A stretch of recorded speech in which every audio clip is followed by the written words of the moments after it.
આ તરફ ભરૂચના અંકલેશ્વરમાં વાવાઝોડાથી કેરીના પાકને વ્યાપક નુકસાન થયું। કેસર કેરી, હાફૂસ કેરીના પાકને નુકસાન થયું છે। 50 કિલોમીટર પ્રતિ કલાકની ઝડપે પવન ફૂંકાતા આંબા ઉપરથી કેરી ખરી પડી।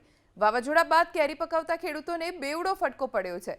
કેરીના પાકને તૈયાર થતા વર્ષો લાગી જાય છે, પણ હવે જ્યારે પાક તૈયાર થયો તો તેના ઉપર પાણી ફરી વળ્યું। બજારમાં કેરીના ભાવ પણ ગગડતા ખેડૂતને બેવડો ફટકો પડ્યો છે। આ તરફ ભરૂચના અંકલેશ્વરમાં વાવાઝોડાથી કેરીના પાકને વ્યાપક નુકસાન થયું। કેસર કેરી, હાફૂસ કેરીના પાકને નુકસાન થયું છે। 50 કિલોમીટર પ્રતિ કલાકની ઝડપે પવન ફૂંકાતા આંબા ઉપરથી કેરી ખરી પડી। વાવાઝોડા બાદ કેરી પકવતા ખેડૂતોને બેવડો ફટકો પડ્યો છે। કેરીના પાકને તૈયાર થતા વર્ષો લાગી જાય છે, પણ હવે જ્યારે પાક તૈયાર થયો તો તેના ઉપર પાણી ફરી વળ્યું। બજારમાં કેરીના ભાવ પણ ગગડતા ખેડૂતને બેવડો ફટકો પડ્યો છે।